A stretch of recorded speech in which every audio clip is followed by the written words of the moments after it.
আজ সাত সকালে পঞ্চম দিনের চায়ের আড্ডায় পৌঁছে গিয়েছিলেন গরিব দুঃখীর বন্ধু নিতাইবাবু মঙ্গলবাড়ি চৌরঙ্গি মোড়ে।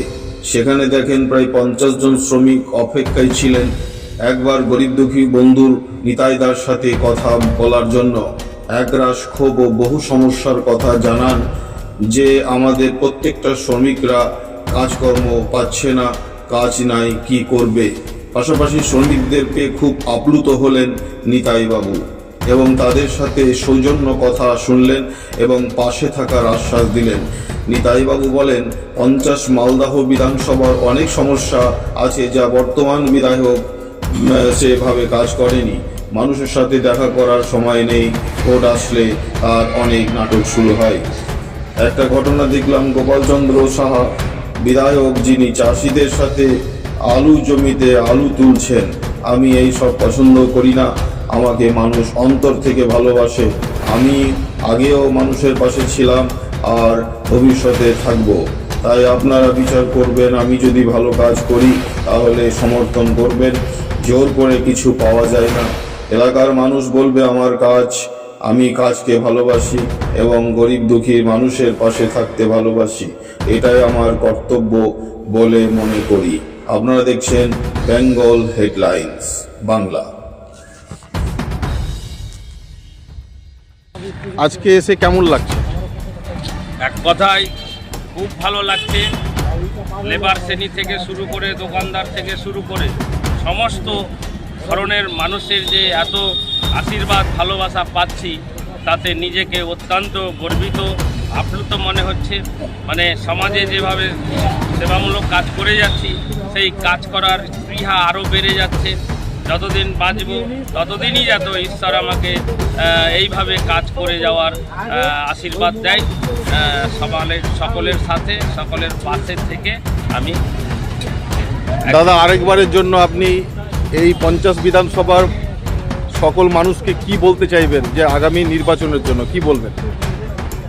আমি 23শে এপ্রিল 50তম মালদা বিধানসভার যে ভোট, এই ভোটের দিন আমি জনগণকে প্রার্থনা জানাবো যেন একটা বেস্ট বিধায়ক মানে নির্বাচন করে, সর্বোত্তম ব্যক্তি যার দ্বারা মানুষ আগামী 5 বছর জনসেবা পাবে, উন্নয়নমূলক কাজ পাবে এবং সুখে দুঃখে মানুষের পাশে থাকে। এইরকম লোককে জনসাধারণকে বলবো বাছাই করতে। যে কজন ভোটে দাঁড়াবে তার মধ্যে যে সবচাইতে ভালো হবে তাকে যেন লোক ভোট দেয়। নিতাই মণ্ডলকে ভোট দিতে হবে, এটা আমি কোনো সময় বলবো না। নিতাই মণ্ডল যদি সকলের চাইতে পারদর্শী বেস্ট হয় তাহলে নিশ্চয় মানুষ দিবে ভোট, আর নচেত আমার চাইতেও বেটার কেউ যদি মনে হয় মানুষের কাছে তাকে দেবে, কোনো অসুবিধা নাই। আমরা আগামী 5 বছর আমাদের এলাকার উন্নয়নের জন্য, আমি একজন সাধারণ ব্যক্তি হিসাবে বলছি, সবচাইতে সেবামূলক বা সব কিছুতে গরিব দুঃখের সাথে পাশে যে থাকবে তাকে ভোট দেওয়ার আবেদন আছে। দাদা, আপনি তো বিভিন্ন অঞ্চলে যাচ্ছেন, কীরকম সাড়া পাচ্ছেন মানুষের ভালোবাসা আমার সাথে আছে।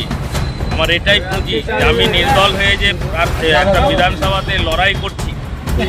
নির্দল হয়ে লড়াই করাটা কত বড় দুরূহ ব্যাপার, এটা যারা রাজনীতি করে তারা জানে। কিন্তু আমি সাহসিকতার সহিত গরিব দুঃখীর উন্নতির জন্য, এলাকার উন্নয়নের জন্য আমি লড়াই করে যাচ্ছি। আমি আগামী দিন পর্যন্ত, বেঁচে থাকা পর্যন্ত সেই লড়াই করে যাব। মানুষের ভালোবাসা আমার সাথে আছে, সেই বিশ্বাসেই আমি লড়তে পারি। দাদা, সোশ্যাল মিডিয়ায় খুব ভাইরাল হয়েছে ছবিটা, দেখা যাচ্ছে গোপাল শাহ আলুর জমিতে আলু চাষ করতে গিয়েছেন, আলু তুলতে গিয়েছে, এই বিষয়ে কি বলবেন? এটা তো সম্পূর্ণ ড্রামা। 5 বছর যে গোপাল শাহ আমাদের বিধায়ক হয়ে আছেন এখনো পর্যন্ত, আজকের ডেট পর্যন্ত, তিনি এই এলাকার উন্নয়নের জন্য কোন কাজটা করেছেন? তিনি বলেছেন যে আমাকে কাজ করতে দেয়নি। আরে বাবা, তুমি একটা বিধায়ক, কাজ করতে দেয়নি তো জন আন্দোলন কেন করে তুলনি? কেন তুমি বিধানসভাতে ঘেরাও করনি? কেন তুমি রাস্তা অবরোধ করনি? জনগণকে নিয়ে কেন তুমি এই করনি? তো এই ফালতু কথা বলে নিজের অকর্মণ্যতা প্রমাণ করে